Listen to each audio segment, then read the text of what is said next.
Education, exchange of knowledge, empathy for others. These are vital for our young people today as they become our citizens and leaders of tomorrow.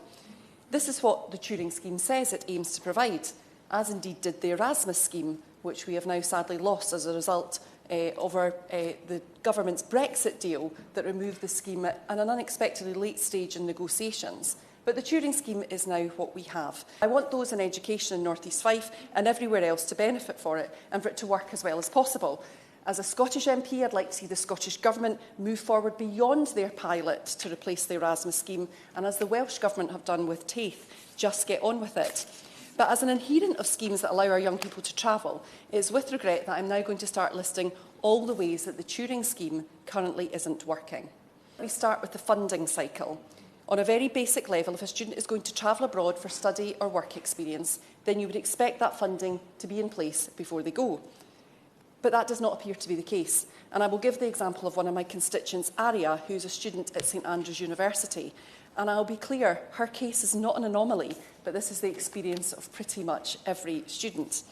Aria is a third-year student doing Chinese studies and Spanish. She went through the internal processes to arrange her study abroad programme in autumn of last year and was told to apply for funding in February of this year. This is done to the university, who make an assessment of all the funding they need for the year and make their own application to Turing accordingly. The funding decisions were not made by the Turing scheme and passed back to students until the middle of summer, in this case the 18th of August. I'd argue from Scottish perspective that's the end of summer, given that schools are going back, but the best part of 6 months later. Under Erasmus, the maximum a UK student would receive for travelling to a UK country in 2021 would have been £415 or £600 for students from disadvantaged backgrounds, whilst with Turing the equivalent is £380 and £490 each month. We have simply fallen behind what Erasmus is offering, and the government must review this at the next spending review.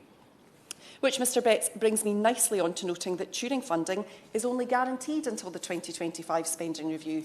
If institutions are going to build long-lasting relationships, if the government is serious about offering education to our young people, this needs to be guaranteed long into the future. It can't just be a short-term sticking plaster to, frankly, pacify those of us who saw the benefits of EU membership and didn't want to leave.